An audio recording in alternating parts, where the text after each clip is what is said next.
والحمد للہ رب العالمین۔ آئیے سب سے پہلے انتہائی عقیدت و محبت کے ساتھ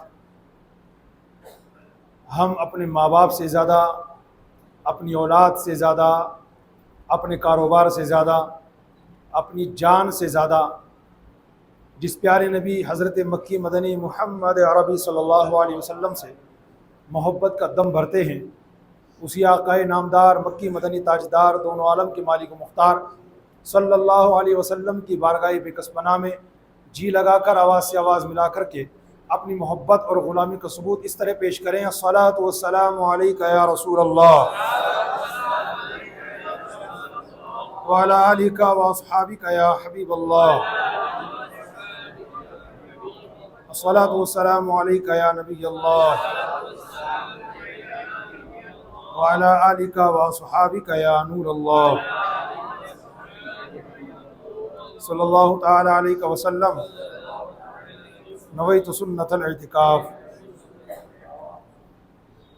اسلامی سال کا آخری مہینہ ماہ ذو الحج شریف اختتام کی تیاری میں ہے، اور بہت جلد ایک اور نیا اسلامی سال 1448 سن ہجری ہمارے درمیان جلوہ گر ہوگا۔ جو حضرات گزشتہ جمعے کو مسجد سرائے والان میں حاضر تھے انہیں یاد ہوگا کہ ہم نے گزشتہ جمعے کو ایک عظیم صحابی رسول، امیر المومنین، خلیفۃ المسلمین، جامع القرآن حضرت سیدنا عثمان ابن عفان رضی اللہ تعالی عنہ کی سیرت طیبہ اور آپ کی شان و عظمت کے حوالے سے یہاں بیان میں گفتگو کی تھی۔ آج بھی انشاءاللہ ایک عظیم صحابی رسول کی سیرت اور شان و عظمت کے بارے میں آپ حضرات کو کچھ باتیں بتائی جائیں گی، اور 1447 سن ہجری کے اختتام پر جو ہمیں بات سوچنی سمجھنی چاہیے اس پر بھی انشاءاللہ بات چیت ہوگی، اور آنے والا یہ نیا سال یعنی 1448 سن ہجری اسلامی نیا سال جب جلوہ گر ہونے والا ہے، اس سلسلے میں ہماری کیا تیاریاں ہونی چاہیے، اس حوالے سے بھی انشاءاللہ کچھ گفتگو کرنے کی کوشش رہے گی۔ اللہ تبارک و تعالی مجھے اور آپ کو ہمیشہ حق بات کہنے، حق بات سننے اور کہنے سننے سے زیادہ حق بات پر عمل پیرا ہونے کی سعادت نصیب فرمائے۔ میں آج جس عظیم صحابی رسول کے بارے میں بات کرنے جا رہا ہوں وہ محتاج تعارف نہیں ہے۔ اسلام اور مسلمانوں کے دوسرے خلیفہ، انبیاء و مرسلین کے بعد پوری کائنات میں سب سے بڑا مرتبہ حضرت ابوبکر صدیق رضی اللہ تعالیٰ عنہ کا ہے، تو حضرت صدیق اکبر رضی اللہ تعالیٰ عنہ کے بعد پوری کائنات عالم میں انہی کا مرتبہ ہے، اور وہ ذات گرامی امیر المومنین، خلیفۃ المسلمین، متمم الاربعین حضرت سیدنا عمر فاروق اعظم رضی اللہ تعالیٰ عنہ کی ذات گرامی ہے۔ اگر کوئی مجھ سے پوچھے امام صاحب آج بیان میں آپ نے امیر المومنین جناب فاروق اعظم رضی اللہ تعالیٰ عنہ کی شان و عظمت کے حوالے سے ہی کچھ گفتگو کرنے کی کوشش کی، کیوں؟ اس کی مین وجہ کیا ہے؟ تو اس کی مین وجہ تو یہی ہے کہ اسلامی سال جو نیا تشریف لا رہا ہے اس کا آغاز چونکہ محرم سے ہوتا ہے، اور محرم شریف کی پہلی تاریخ کو حضرت عمر فاروق اعظم رضی اللہ تعالی عنہ کا یوم شہادت ہے، تو اس حوالے سے ہمیں اہم جانکاریاں معلوم ہونی چاہیے کہ ہمارے اوپر دیگر صحابہ کرام کی طرح حضرت عمر فاروق اعظم رضی اللہ تعالیٰ عنہ کے کتنے بڑے بڑے احسانات ہیں۔ قرآن پاک کی درجنوں آیتیں ان کی شان میں نازل ہوئی، نبی کونین صلی اللہ علیہ وسلم نے اپنی زبان فیض ترجمان سے ان کی شان و عظمت خود بیان فرمائی۔ آئیے میں آپ کے سامنے ایک واقعہ بیان کرتا ہوں جس کو شاید آپ نے یا تو کبھی سنا نہیں ہوگا، سنا ہوگا تو پہلی بار سنیں گے انشاءاللہ۔ توجہ سے سنیے اور اس سے اندازہ لگائیے حضرت عمر فاروق اعظم رضی اللہ تعالیٰ عنہ کا مرتبہ کتنا بلند و بالا ہے۔ ایک صحابی رسول ہیں حضرت اسود بن سریع رضی اللہ تعالیٰ عنہ، قبیلہ بنی تمیم سے تعلق رکھتے تھے، اور اپنے قبیلے کے بہت فیمس، مشہور و معروف شاعر بھی تھے، شاعری کیا کرتے تھے آپ۔ چونکہ آپ مدینہ منورہ سے بہت دور علاقے میں رہتے تھے، اسی وجہ سے مدینہ منورہ میں رہنے والے صحابہ کرام سے زیادہ جان پہچان نہیں تھی، ان کو صحابہ کرام بہت کم جانتے تھے۔ نام کیا بتایا میں نے؟ حضرت اسود بن سریع رضی اللہ تعالیٰ عنہ، یاد رہے تو کر لیجئے گا، یہ وہ مقدس نام ہے کہ اپنی دعاؤں میں ان کے وسیلے سے دعا کر لی جائے تو اللہ تعالیٰ بیڑا پار کر دیا کرتا ہے۔ حضرت اسود بن سریع رضی اللہ تعالیٰ عنہ چونکہ شاعر بھی تھے، اب چونکہ ان کی شاعرانہ زندگی تھی تو ان کی اس شاعرانہ زندگی میں ایک کمال کا پہلو یہ تھا کہ آپ جو بھی اشعار لکھتے تھے وہ نبی پاک صلی اللہ علیہ وسلم سے چیک کروایا کرتے تھے کہ حضور میں نے جو شعر لکھا ہے آپ اصلاح فرما دیجئے، غلطی دور فرما دیجئے۔ ایک واقعہ سنیے انہی کا، حضرت اسود بن سری رضی اللہ تعالیٰ عنہ فرماتے ہیں ایک مرتبہ اسی طرح میں رسول پاک صلی اللہ علیہ وسلم کی بارگاہ میں اپنے اشعار کی چیکنگ کروانے کے لیے حاضر ہوا، اور میں نے عرض کی یا رسول اللہ میں نے اللہ پاک کی شان میں حمد لکھی ہے، آپ کی شان میں نعت پاک لکھی ہے، حضور اجازت سناؤں؟ میرے حضور نے فرمایا ان اللہ یحب الحمد، اللہ پاک کو حمد بہت پسند ہے، سناؤ۔ چنانچہ حضرت اسود بن سری رضی اللہ تعالیٰ عنہ فرماتے ہیں کہ میں نے آقا علیہ الصلوۃ والسلام کی بارگاہ میں اپنے اشعار جو تھے حمد کے، اپنے اشعار تھے جو تھے نعت رسول پاک کے، وہ سنانا شروع کر دیے۔ ابھی میں سنا ہی رہا تھا، اتنے میں ایک لمبے قد کا آدمی حضور کی بارگاہ میں آیا، اس نے اندر آنے کی اجازت مانگی، آقا علیہ السلام نے پہلے مجھے چپ کرا دیا، اسے اجازت دی۔ وہ شخص حضور کی بارگاہ میں آیا اور اس نے جو حضور پاک صلی اللہ علیہ وسلم سے بات کرنی تھی وہ کی، جب اس کی ضرورت پوری ہو گئی وہ چلا گیا۔ اس کے جانے کے بعد آقا علیہ السلام نے مجھے فرمایا جی اپنے اشعار آگے پڑھیے، میں پڑھنے لگا۔ تھوڑی دیر گزرنے کے بعد پھر وہی شخص آیا، جب آقا علیہ الصلوۃ والسلام نے اسے آتا دیکھا مجھے چپ کرا دیا، اسے اندر آنے کی اجازت دی، وہ پھر حضور کی بارگاہ میں آیا، اسے جو ضرورت تھی اس نے وہ ضرورت کی بات کی، پھر وہ چلا گیا۔ حضور نے پھر فرمایا ہاں اب اپنے اشعار آگے پڑھو، میں پھر پڑھنے لگا۔ تھوڑی دیر گزرنے کے بعد پھر وہی شخص آیا، یعنی 3 مرتبہ یہ واقعہ ہوا۔ اب کی بار پھر حضور نے مجھے چپ کرا دیا، وہ شخص آیا، حضور سے اپنی ضرورت کی بات کی، پھر واپس چلا گیا۔ اس کے جانے کے بعد حضور نے فرمایا ہاں اپنے اشعار اب آگے پڑھو۔ تو میں تو سمجھ نہیں پا رہا تھا کہ بات کیا ہے، جب یہ شخص آتا ہے حضور مجھے چپ کرا دیتے ہیں، تو میں نے عرض کی یا رسول اللہ آخر یہ بندہ کون ہے کہ جس کے آنے پر آپ مجھے چپ کرا دیتے ہیں اور میرے اشعار کو رکوا دیتے ہیں اور اس کے جانے کے بعد اشعار شروع کرواتے ہیں؟ تو میرے حضور نے فرمایا ھذا عمر،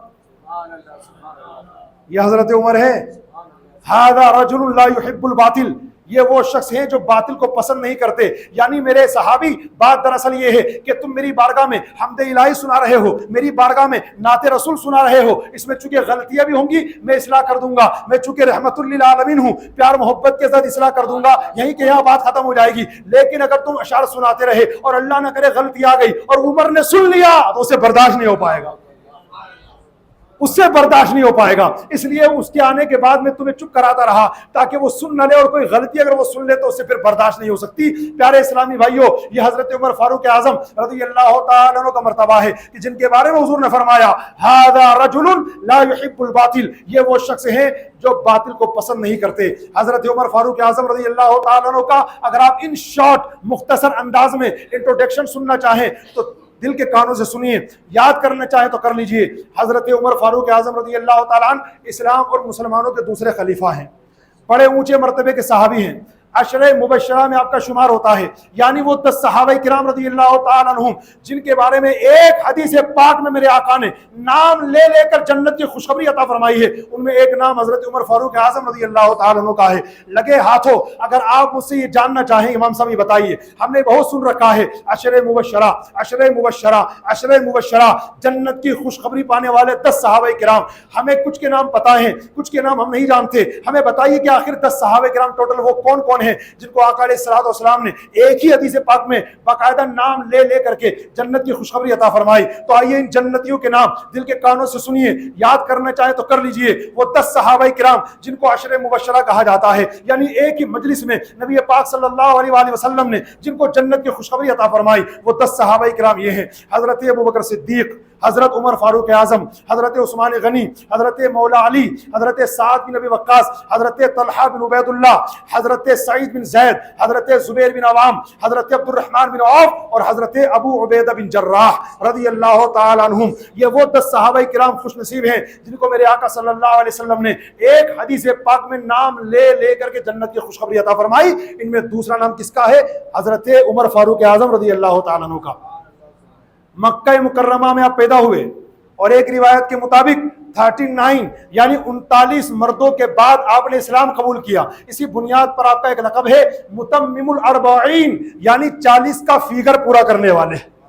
39 مرد اسلام لا چکے تھے، 40ویں نمبر پر آپ نے اسلام قبول کیا، تو اس اینگل سے 40 کا عدد آپ پورا کرنے والے ہو گئے، اس لیے آپ کا لقب ہو گیا متمم الاربعین۔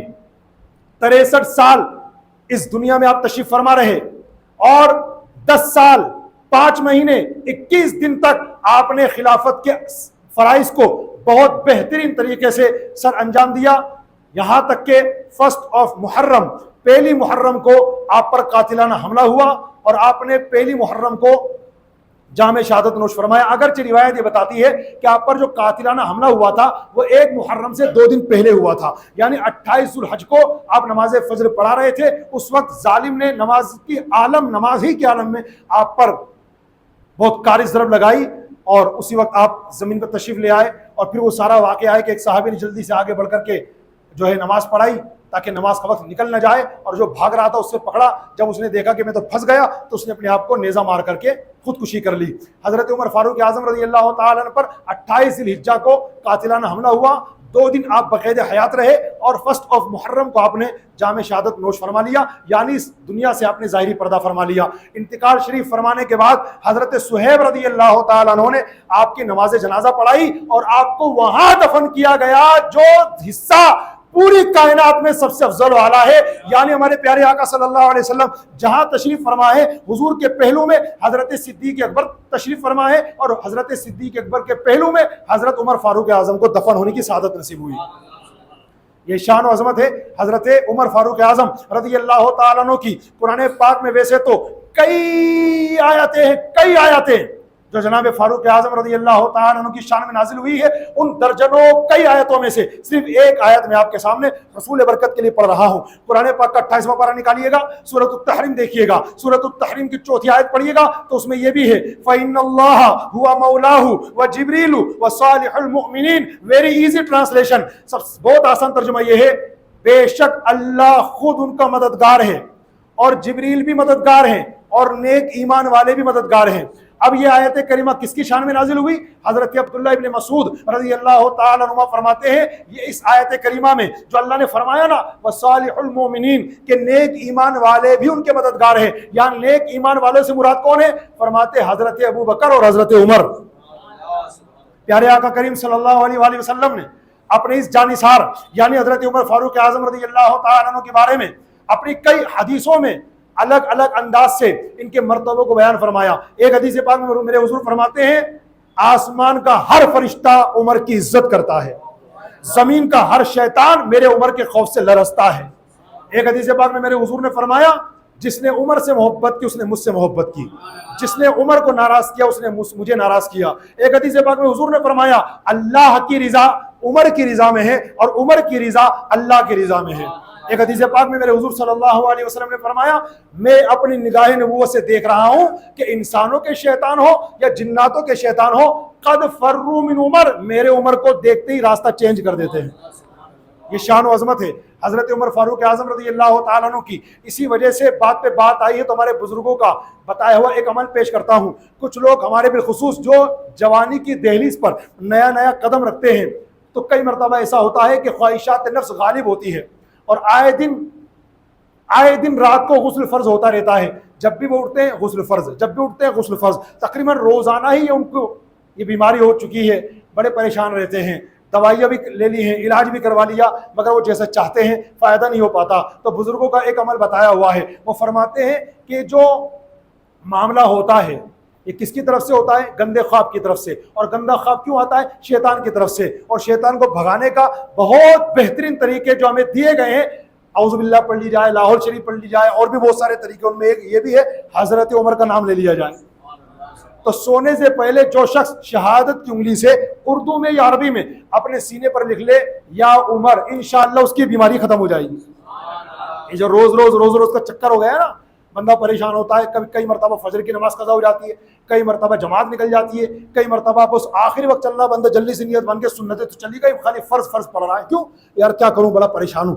تو انشاءاللہ اس حوالے سے جب آپ یہ کریں گے تو اللہ پاک حضرت عمر فاروق اعظم رضی اللہ تعالیٰ عنہ کے نام پاک کی برکت سے ان لوگوں کی بیماری بھی انشاءاللہ ختم فرما دے گا۔ عرض یہ کرنا چاہتا تھا، حضرت عمر فاروق اعظم رضی اللہ تعالیٰ عنہ کے مرتبوں میں ایک مرتبہ سنیے گا، ان کا نام ہے عمر، آسمانوں میں ان کا نام ہے فاروق، توریت شریف میں ان کا نام ہے منطق الحق یعنی حق بات بولنے والے، انجیل مقدس میں ان کا نام ہے کافی، اور جنت میں ان کا نام ہے سراج۔ جنت میں حضرت عمر کا نام کیا ہے؟ سراج۔ اس لیے میرے آقا علیہ السلام نے ایک موقع پر یہ فرمایا حدیث پاک میں کہ عمر جنتیوں کے چراغ ہیں، اور چراغ کو عربی میں کہتے ہیں سراج. تو حضرت عمر کا جنت میں نام کیا ہوگا؟ سراج. فاروق اعظم رضی اللہ تعالیٰ عنہ کا ایک لقب ہے فاروق. فاروق کا مطلب ہوتا ہے حق و باطل میں فرق کرنے والا. یہ آپ کو لقب کیسے ملا؟ اس حوالے سے 2-3 باتیں سماعت فرمائیں. حضرت عبداللہ بن عباس رضی اللہ تعالیٰ عنہ فرماتے ہیں ایک مرتبہ میں نے حضرت عمر سے پوچھا، اے حضرت عمر یہ آپ کا فاروق لقب کیسے ہوا؟ تو آپ فرماتے ہیں مجھ سے 3 دن پہلے، میرے اسلام قبول کرنے سے 3 دن پہلے حضرت امیر حمزہ نے اسلام قبول کیا. اس کے بعد اللہ تبارک و تعالیٰ نے دین اسلام کی محبت کے لیے میرے سینے کو کھول دیا، اور ماشاءاللہ میں نے بھی اسلام قبول کر لیا. اسلام قبول کرنے کے بعد میں نے آقا کریم خاتم النبیین رحمت للعالمین صلی اللہ علیہ وسلم سے سوال کیا، یا رسول اللہ کیا ہم لوگ حق پر نہیں ہیں؟ حضور نے فرمایا عمر کیوں نہیں، بے شک اس ذات پاک کی قسم جس نے مجھے نبی برحق بنا کر کے دنیا میں بھیجا ہے، بے شک ہم حق پر ہیں. تو عرض کرتے ہیں یا رسول اللہ یہ چھپ چھپ کر عبادت کرنا کیسا؟ وہ لوگ جو جھوٹے معبودوں کی عبادت کرتے ہیں وہ تو کھلم کھلا عبادت کرے، اور ہم سچے معبود کی عبادت کرنے والے چھپ چھپ کے عبادت کرے. یا رسول اللہ آج سے ایسا نہیں ہوگا، کیونکہ اب آپ کا غلام عمر آپ کے دامن سے وابستہ ہو چکا ہے. یا رسول اللہ اب ہم علی الاعلان نماز ادا کریں گے. چنانچہ آقا علیہ الصلوۃ والسلام نے اجازت دے دی، اور ہم 2 صفوں کے ساتھ کاشان نبوت سے باہر نکلے، خانہ کعبہ شریف کے پاس آئے. ایک لائن میں حضرت امیر حمزہ تھے، ایک لائن میں میں تھا. اس وقت کفار مکہ نے ہم کو دیکھا، ان پر ایسا روب و دبدبہ قائم ہو گیا، کبھی آج تک وہ ایسے ڈرے ہی نہیں تھے ہم دونوں شیروں کو دیکھ کر. اسی دن نبی پاک صلی اللہ علیہ وسلم نے مجھے فاروق کا لقب عطا فرما دیا، کیونکہ اللہ نے میرے ذریعے سے حق و باطل کے درمیان فرق کر دیا. دودھ کا دودھ ہو گیا، پانی کا پانی ہو گیا. یہ حضرت عمر فاروق اعظم رضی اللہ تعالیٰ عنہ کو فاروق جو لقب دیا گیا رسول پاک کی طرف سے دیا گیا، اور رسول پاک نے کس کی طرف سے دیا؟ اللہ کی طرف سے دیا. حضرت عبداللہ بن عباس رضی اللہ تعالیٰ عنہ فرماتے ہیں نبی پاک صلی اللہ علیہ وسلم نے فرمایا جنت میں ایک درخت ہے، اس کے ہر پتے پر یہ لکھا ہوا ہے اللہ کے سوا کوئی معبود نہیں، محمد صلی اللہ علیہ وسلم اللہ کے رسول ہیں، ابو بکر صدیق ہیں، عمر فاروق ہیں، اور عثمان ذو النورین ہیں. پیارے اسلامی بھائیوں، باتیں جتنی کی جائیں ان کے بارے میں اتنی کم ہیں، لیکن میں آپ حضرات کو ان کی سیرت طیبہ اور شان و عظمت بتا کر صرف خوش نہیں کرنا چاہتا. ہم تو الحمدللہ ویسے بھی صحابہ اہل بیت کے ماننے والے ہیں. ہمارے دلوں میں الحمدللہ صحابہ اہل بیت کی محبت کا چراغ روشن تھا، روشن ہے، اور انشاءاللہ روشن رہے گا. ہم صحابہ کرام اہل بیت کو بھی مانتے ہیں، بلکہ ان سے محبت کرنے کے ساتھ ساتھ جو ان سے محبت کرتا ہے ہم اس عاشق رسول سے بھی محبت کرتے ہیں. اور جو صحابہ کرام کے بارے میں اہل بیت کے بارے میں کمزور بات کرتا ہے ہم اسے دور رکھتے ہیں. سب سے پہلے دعا اللہ سے یہ کرتے ہیں اللہ اس کو ہدایت دے، اور پھر یہ کہتے ہیں اللہ اگر ہدایت نہ ہو تو اس کو نیست و نابود فرما، اس کو تباہ و برباد فرما. تو صحابہ کرام کی عظمت کا پرچم کل بھی لہرا رہا تھا، آج بھی لہرا رہا ہے، اور انشاءاللہ صبح قیامت تک لہراتا رہے گا. ہم جملہ نوٹ کرنا، ہم فاروق اعظم نہیں بن سکتے مگر فاروق تو بن سکتے ہیں. امام صاحب میرا تو نام ہی فاروق ہے. سر میں آپ کی بات نہیں کر رہا، میں میری بھی بات کر رہا ہوں، ان سب کی بات کر رہا ہوں. نام کے فاروق نہیں، کام کے فاروق. میرا نام فاروق نہیں ہے نا، مگر میں کام کا فاروق بننا چاہتا ہوں. فاروق اعظم ہم میں سے کوئی نہیں بن سکتا. حضور کی امت میں صرف ایک فاروق اعظم ہے، اور وہ ہے حضرت عمر بن خطاب، بس. لیکن فاروق بہت سارے لوگ بن سکتے ہیں اگر کوشش کرے تو، اللہ کی مدد مل جائے تو. فاروق کا کیا مطلب ہوتا ہے؟ حق و باطل کے درمیان فرق کرنے والا. اپنے سامنے برائی ہوتے دیکھیں، اپنے سامنے غیر شرعی کام ہوتے دیکھیں، اپنے سامنے گناہ ہوتے دیکھیں، ہمارے پاس پاور ہے، ہمارے پاس طاقت ہے، اسے روکنے کی کوشش کریں. ہاں اگر ہم جانتے ہیں کہ ہم روکیں گے تو بجائے بات ختم ہونے کی اور بڑھ جائے گی، تو پھر آپ پر ضروری بھی نہیں ہے کہ آپ اس میں ٹانگ اڑائیں یا روکنے کی کوشش کریں. گناہ ہو رہا ہے، آپ کے سامنے غلط کام ہو رہا ہے، اور آپ جانتے ہیں کہ میں منع کروں گا نا تو یہ بند ہو جائے گا، تو آپ پر واجب ہو جاتا ہے آپ فاروق بن جائیے اور اس کام کو بند کرائیے. لیکن آپ جانتے ہیں یار اگر میں بند کراؤں گا نا، کوشش کروں گا بند کرانے کی، تو بجائے یہ بند کرنے کے اس کام کو اور بڑھا دیں گے، فتنہ کریں گے، لڑائی جھگڑا ہو جائے گا.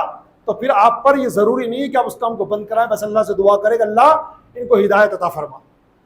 اور اگر سنو غور سے، ہم نے دیکھا غلط کام ہوتے ہوئے، ہم نے دیکھا گناہ ہوتے ہوئے، ہم نے دیکھا شریعت کے خلاف کام ہوتے ہوئے، ہمارے پاس پاور ہے، چاہیں تو بند کروا دیں اس کو، لیکن ہم نہیں کروا رہے.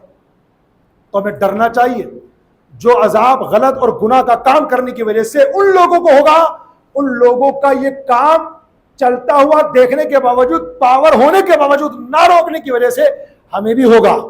ایک واقعہ بنی اسرائیل کا لکھا ہے کتابوں میں۔ بنی اسرائیل میں ایک اسکالر تھے، مطلب عالم تھے، چارپائی پر بیٹھے ہوئے تھے۔ ان کا نوجوان لڑکا سامنے کسی غیر محرم لڑکی سے اشارے کر رہا تھا۔ عالم صاحب نے دیکھ لیا، لیکن انہوں نے سختی نہیں کی، بلکہ پتہ کیا کہا، بیٹا گندی بات، اے بیٹا گندی بات، بس اتنا کہا۔ اللہ تعالیٰ نے حکم دیا، حضرت جبریل علیہ السلام آئے، اس عالم کے تخت کو پروں پر اٹھایا، آسمان کی طرف لے کے گئے اور اوپر جا کے الٹا کر کے دھڑام سے پٹک دیا۔ عالم صاحب کی ہڈی پسلی چکنا چور ہو گئی۔ پھر اللہ تبارک و تعالیٰ نے اس دور کے نبی علیہ السلام کی طرف وحی فرمائی، اے میرے نبی جائیے اس عالم کے پاس، ہمارا پیغام دیجئے کہ ہماری نافرمانی سامنے ہو رہی تھی۔ اپنے بیٹے سے اگر اتنا کہنا کافی سمجھا، گندی بات، یعنی اس عالم کو پتا تھا کہ میرا بیٹا اس نرمی کے ساتھ سمجھانے کی بنیاد پر نہیں مانے گا، یا سختی کرنی ہوگی، تو اس عالم نے سختی کیوں نہیں کی؟ میری نافرمانی دیکھنے کے باوجود اس کا خون گرم کیوں نہیں ہوا؟ اس کا چہرہ متغیر کیوں نہیں ہوا؟ اسی طرح کا ایک واقعہ اور کتابوں میں لکھا ہے کہ اللہ تبارک و تعالیٰ نے بنی اسرائیل کی بستی کے لیے حکم دیا فرشتوں کو، فرشتوں جاؤ اس بستی میں عذاب نازل کر دو۔ فرشتوں نے کہا یا اللہ، اس بستی میں تو تیرا بڑا نیک بندہ بھی رہتا ہے، خوب اللہ کرتا ہے، خوب نمازیں پڑھتا ہے، خوب تقوی پرہیزگاری اختیار کرتا ہے۔ تو اللہ نے فرمایا جاؤ فرشتوں، سب سے پہلے اسی کو عذاب دے کر اس کی چیخ و پکار مجھے سناؤ۔ کیوں؟ فرمایا اس لیے کہ ہماری نافرمانیاں دیکھنے کے باوجود اس کا چہرہ متغیر نہیں ہوتا، خود تو گناہوں سے بچتا ہے، مگر جب دوسرے لوگ گناہ کرتے پاور ہونے کے باوجود انہیں بچانے کی کوشش نہیں کرتا۔ اندازہ لگائیے، ہمیں فاروق بننے کی ضرورت ہے۔ ہمارے بچے کیا فلمی ڈرامے نہیں دیکھتے؟ ہمارے بچے کیا نمازیں قضا نہیں کرتے؟ ہمارے بچے کیا گالیاں نہیں بکتے؟ ان بچوں پر کیا ہمارا کنٹرول نہیں ہے؟ ہمارا نہیں ہوگا تو کس کا ہوگا؟ ارے بچوں پر باپ ہی کا کنٹرول نہیں ہوگا تو کس کا ہوگا؟ ہمارے بچے ہماری نگاہوں کے سامنے غیر محرم عورتوں کو تاک جھانک کرتے، ہم منع کرتے؟ ہمارے بچے ہماری آنکھوں کے سامنے غلط کام کر جاتے ہیں، کیا ہم منع کرتے؟ ہمارے سامنے ہمارے بچے ہمارے مسلمان بھائیوں کو ڈیگریڈ کرتے ہیں، گالیاں بکتے ہیں، ذلیل کرتے ہیں، ہم منع کرتے؟ یہاں حضرت جبریل کو نہیں بھیجا جا رہا کہ جبریل جاؤ اور اس نافرمان کا گھر اپنے پروں پر اٹھا کر کے اوپر سے نیچے پٹک دو، جیسے اس عالم کے تخت کو اٹھا کے پھینکا گیا۔ یہاں وہ نہیں کیا جا رہا، لیکن ہمیں غور کرنے کی ضرورت ہے۔ آج میں نے حضرت عمر فاروق اعظم کی شان و عظمت کا ٹاپک لے کر ایک مین پوائنٹ آپ کو دینا چاہا ہے۔ فاروق اعظم کوئی نہیں بن سکتا، ایک بن گیا جس کو رسول اللہ نے بنا دیا۔ اب قیامت تک کوئی فاروق اعظم نہیں بن سکتا، مگر فاروق ہر کوئی بن سکتا ہے اگر کوشش کرے، اگر اللہ کی مدد مل جائے۔ تو سب سے پہلے اپنے فاروق بننے کا معاملہ شروع کیجیے اپنے گھر سے۔ اپنے بچوں کو دیکھیے، بچوں کی امی کو دیکھیے، ہماری فیملی میں کوئی غلط کام تو نہیں ہو رہا، اللہ رسول کی نافرمانی تو نہیں ہو رہی، نمازیں تو قضا نہیں کی جا رہی ہیں، غیبت و چغلیوں کا بازار تو گرم نہیں ہے، رشوت کا لین دین تو نہیں ہے، سود کھانے کا معاملہ تو نہیں ہے، گالیاں بکنے کا معاملہ تو نہیں ہے، اپنے مسلمان بھائیوں کو ڈیگریڈ کرنے کا معاملہ تو نہیں ہے، اپنے ہی مسلمان بھائیوں کی زمینوں پر ناجائز قبضہ جمانے کا معاملہ تو نہیں ہے۔ غور کیجئے، فلمی ڈرامے دیکھنے کا، گانے باجے سننے کا، ماں باپ کی نافرمانی کا معاملہ تو نہیں ہے۔ غور کیجئے، سینما ہال کو آباد کرنے کا، مسجدوں کو ویران کرنے کا تو معاملہ نہیں ہے۔ اگر ہے، کل نہیں آج نہیں ابھی اس معاملے کو، یعنی گناہ کے معاملے کو روکیے۔ اگر ہم نہیں روکتے تو اس وقت سچویشن کیا ہے دنیا بھر کے مسلمانوں کی اور غریب نواز کے ہندوستان میں رہنے والوں، خاص طور سے آپ کی؟ سب کچھ چھین لیا گیا ہم سے، کیا بچا ہمارے پاس؟ ہاں ایک بچا ہے، کیا؟ بڑی بڑی باتیں کرنا، ڈینگے مارنا، جیسے ہم سے بڑا ترم خواہ دنیا میں کوئی پیدا نہیں ہو سکتا، ہم سے بڑا کوئی عقل مند کسی ماں نے جنا ہی نہیں، باتیں اتنی بڑی بڑی کروا لو، اور دیکھتے ہی دیکھتے ہماری نورانی مسجد کو بلڈوز کر دیا گیا۔ ہم کل بھی باتیں کر رہے تھے، آج بھی باتیں کر رہے ہیں۔ عملی میدان میں اترنے کے لیے کوئی تیار نہیں ہے۔ امام سمجھائے تو بیکار، امام نہ سمجھائے تو لوگ باتیں کرتے امام صاحب کو تو خالی نماز پڑھانے سے مطلب ہے، نماز پڑھائے حجرے میں جا کے بیٹھ گئے، نہ تو کوئی جمعے میں ایسی باتیں کرتے ہیں، نہ 5 وقت نمازوں میں ایسی باتیں کرتے ہیں، نہ مقتدی کو سمجھاتے ہیں۔ ہر معاملے میں بندوں نے امام صاحب کو پکڑ رکھا، امام صاحب پیچھے اس امام کے، تو پڑ جاؤ پیچھے اس امام کے۔ پیارے اسلامی بھائیوں، اب تک ہماری غفلت بہت خطرناک طریقے سے رہی ہے، اور اب بھی آگے اگر ہماری غفلت رہی تو یاد رکھنا درس قرآن اگر ہم نے نہ بھلایا ہوتا، یہ زمانہ نہ زمانہ نے دکھایا ہوتا۔ معافی چاہ کے ایک بات کہہ رہا ہوں، مجھے نہیں کہنی چاہیے واقعی میں، لیکن کہنی پڑ رہی ہے، کڑوی بات ہے نا۔ مسجد سرائے والان کے بارے میں آ جائے گا، اس مسجد کو بلڈوز کیا جائے گا، نہیں آئے گا، بے فکر رہیے۔ میں ایک بات بتا رہا ہوں آپ کو، یہ جو بات میں کہہ رہا ہوں نا، کل تک نورانی مسجد کے بارے میں بھی کہی جا رہی تھی،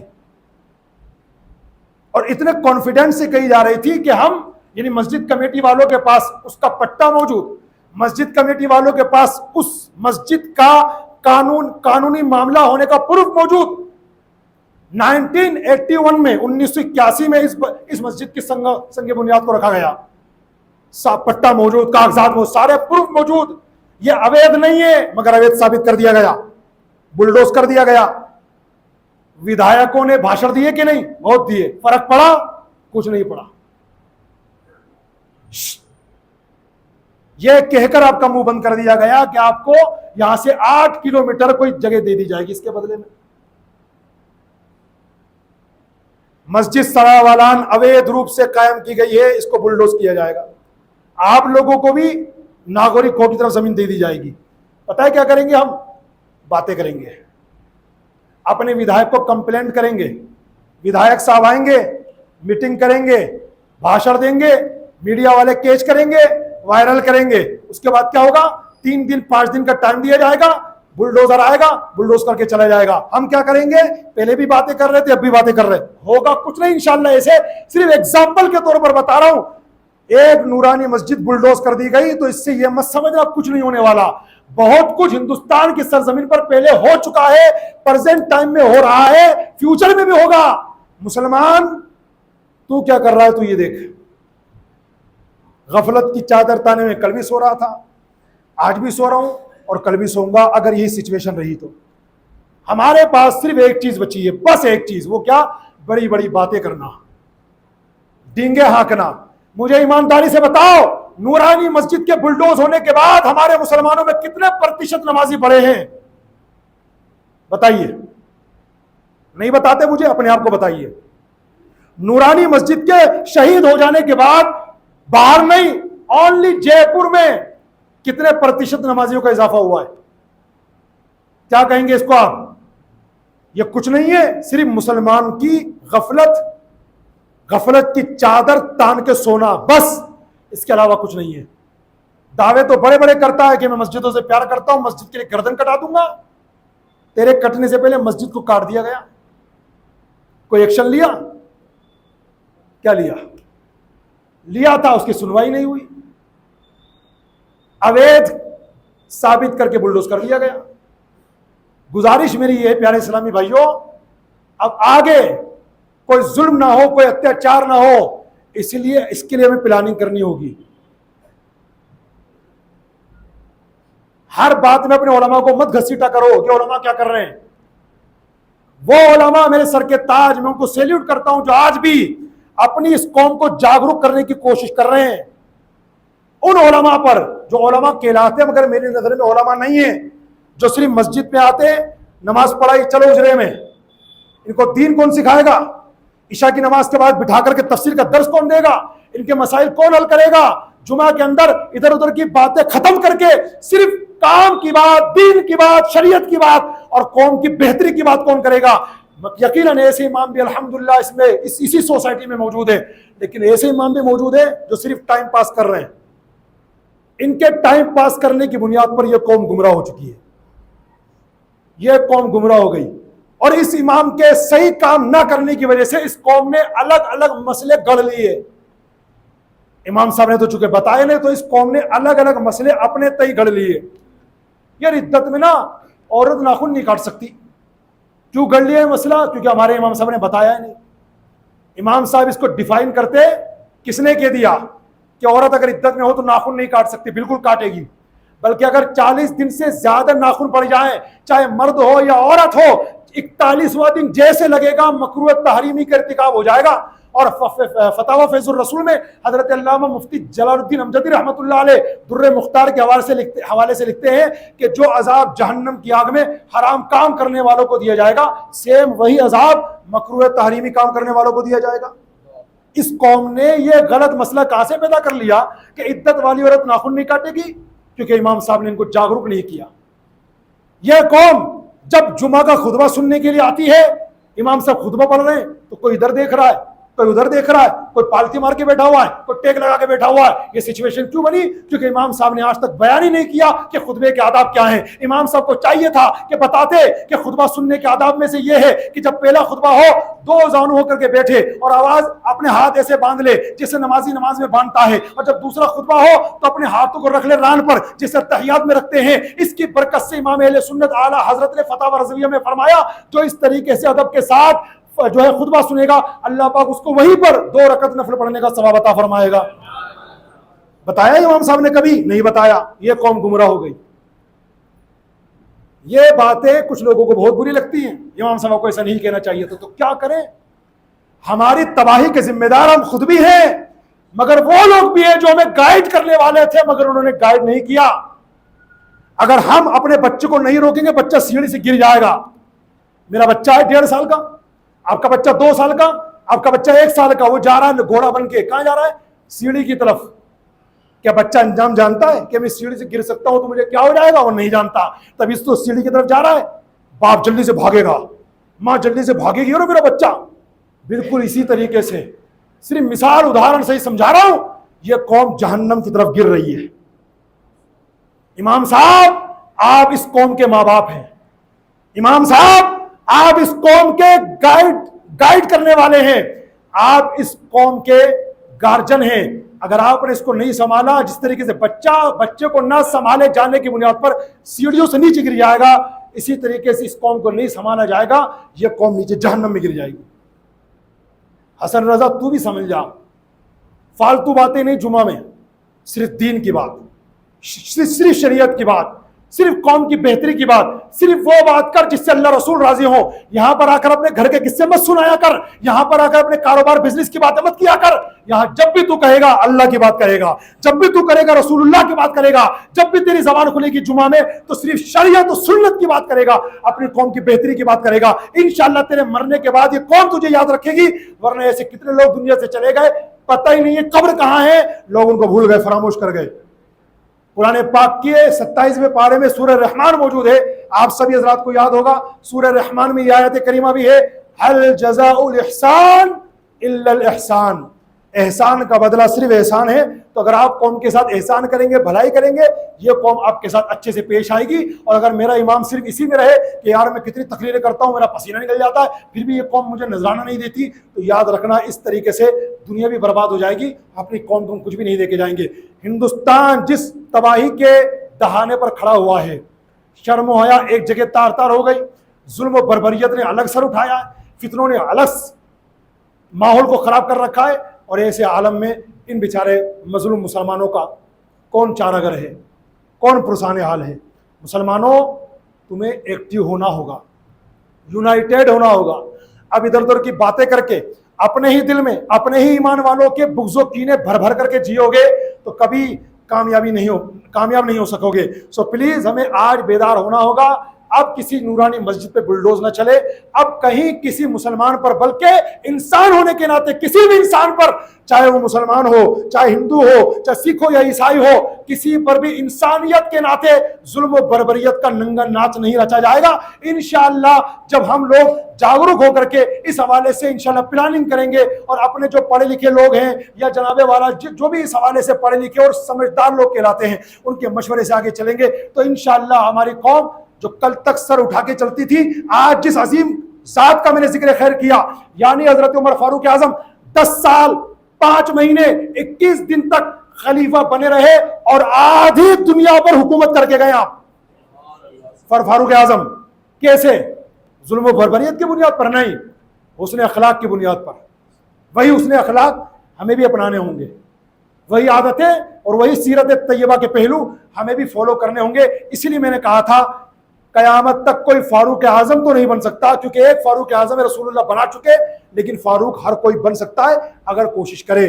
بس آخری جملہ میرا یہ ہے کہ فاروق بننے کی پہلی سیڑھی یہ ہے, اپنے سامنے جو بھی غلط کام ہوتا دیکھیں آپ, اگر آپ روک سکتے ہیں ڈریے مت. ڈرپوک بننا آپ کا کام نہیں ہے, آپ مسلمان ہیں, محبت پیار سے روک دیجیے. میں اس کی ایک آخری اور مثال دے دوں, ٹائم پورا ہو رہا ہے. آج کل مسجدوں میں ننگے سر نماز پڑھنے کا رواج بڑھتا جا رہا ہے. میں معافی چاہ کے یہ بات کہہ رہا ہوں اپنے مقتدیوں سے بھی. ہم نے آج سے کچھ مہینوں پہلے ایک مہم چلائی تھی اپنی مسجد میں کہ ہماری مسجد سرائے والان میں ننگے سر کوئی نماز پڑھتا نظر نہیں آئے گا. اگر آئے گا, امام صاحب اپنا اعلان کر چکے, بار بار سمجھا چکے, اب یہ ذمہ داری مقتدیوں کے سر ڈال دی. اب آپ کی ذمہ داری ہے, اگر کوئی ہمارا بھائی مسجد سرائے والان میں ننگے سر بیٹھا ہوا ہے, نماز کی تیاری کر رہا ہے, ننگے سر نماز پڑھے گا یا پڑھ رہا ہے, اگر پڑھ رہا ہے تو اس کو نماز میں ٹارچر نہ کیجیے, سلام پھیرنے کے بعد اس کو محبت سے سمجھائیے. اگر وہ نہ مانے تو ایک ہی آپشن ہے, بلکہ دو آپشن. نمبر 1, یا تو ٹوپی پہن کے بھائی صاحب نماز پڑھو, سر ڈھک کے نماز پڑھو, اور اگر موت آ رہی ہے تو پھر پاس میں اور بھی مسجد ہے, وہاں جا کے نماز پڑھ لو. ہماری مسجد کے ماحول کو خراب کرنے کی کوشش مت کرو. کتنے لوگ ہیں مجھے بتاؤ, میں ہاتھ نہیں اٹھا رہا آپ کے, مگر کتنے لوگ میرے مقتدیوں میں سے ہیں جنہوں نے اس مہم کو چلایا؟ مطلب ابھی تک ہم اسی ویٹنگ لسٹ میں بیٹھے ہوئے, امام صاحب کہیں گے, امام صاحب کہیں گے. اتنے ڈرتے کیوں بھائی؟ ہماری مسجد میں آ کے دوسرے لوگ مسجد کا ماحول خراب کرنے کی کوشش کر رہے ہیں اور آپ ابھی ڈر ڈر کے بیٹھے ہوئے, امام صاحب کہیں گے. میں پیچھے مڑ کے دیکھتا نہیں ہوں, مگر مجھے شاید ایسا اندازہ ہے کہ جب عصر کی نماز کے بعد سلام ہوتا ہے نا, کئی لوگ بیٹھے رہتے ہیں. ان کو کوئی کہنے والا بھائی صاحب فالتو کی بیٹھو, اٹھ جاؤ بھائی سلام پڑھ لو. میں یہ نہیں کہ تھپڑ مارو, نہیں, اس کی اجازت میں کبھی نہیں دیتا. گریبان پکڑو, ہرگز نہیں. بازو پکڑ کے اٹھا دو اس کو, ایسا بھی نہیں. محبت پیار, محبت پیار, اونلی محبت پیار. نمازی بھائیوں, بیان میں شاید 1 منٹ زیادہ ہو گیا ہوگا, ہاتھ جوڑ کے پھر ریکویسٹ ہے سبھی سے, اور جتنے میرے خاص طور سے 5 وقت کے نمازی ہیں, اللہ کے واسطے اس مسجد سرائے والان کو ننگے سر والوں سے پاک کرو. اور نماز تو ہو جاتی ہے نا, تو کل سے نیکر پہن کے آ جائیں, صرف نیکر, اوپر بنیان بھی نہیں ہونا چاہیے, نماز تو اس میں بھی ہو جاتی ہے.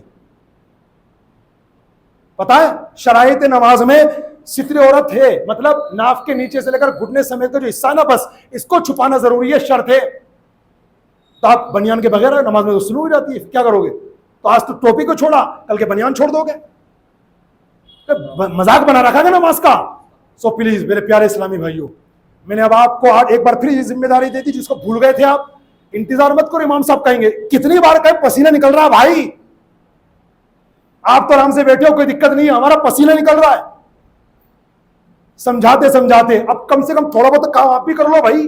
جب بھی کوئی نمازی آپ دیکھو, بھائی جان ہلو ٹوپی لے آؤ. اگر وہ اتنا بڑا پیسے والا ہے, بڑے باپ کی اولاد ہے, آپ یہیں بیٹھو, میں بھی آپ کو ٹوپی لا کے دے رہا ہوں, اس کو ٹوپی لا کے دے دو آپ. مجھے امید ہے انشاءاللہ آپ حضرات اس پر عمل کریں گے, اور کم سے کم اپنی مسجد سرائے والان سے ایسے لوگوں کو سدھارنے کی کوشش کریں گے پیار محبت کے ساتھ. بالفر نہ سدھرے تو میں اپنے رب کے گھر کا ماحول خراب ہونے نہیں دوں گا, یاد رکھنا. بس اس کو یہ 2 آپشن دو. نمبر 1, یا تو بھیا سر ڈھک کے نماز پڑھ لے. نمبر 2, مسجد اور بھی ہے جے پور میں, آس پاس بھی ہے, وہاں چلا جا, ہماری مسجد کا ماحول خراب مت کر. رئیس بھائی, اگر آپ سے میری گزارش ہے, ماشاءاللہ آپ کی میں نے دیکھا لوگ بات مانتے, اگر آپ کمیٹی کا ممبر ہونے کے ناطے, ویسے خیر آپ بھی کام کاج والے ہیں, لیکن جتنا آپ کو موقع ملے نماز یہی پڑھا کریں. فجر میں بھی رہتے ہیں آپ ماشاءاللہ, مغرب میں نے دیکھا, لیکن کچھ اور نمازوں میں, کیونکہ ایک کمیٹی کا ممبر ہوگا نا, وہ کہے گا تو بات میں وزن رہے گا. یہ لوگ کہیں گے نا, یہ ان کی بھی بات مانی جائے گی, لیکن کمیٹی کا ممبر کہے گا تو اور بات میں اثر آئے گا. تو تھوڑا ٹائم زیادہ لے لیا میں نے, تو گزارش یہی, بس فاروق اعظم نہیں بن سکتے, مگر زور سے, مگر فاروق بننے کی کوشش کریے. اللہ پاک ہم سب کو کہنے سننے زیادہ عمل کی توفیق عطا فرمائے.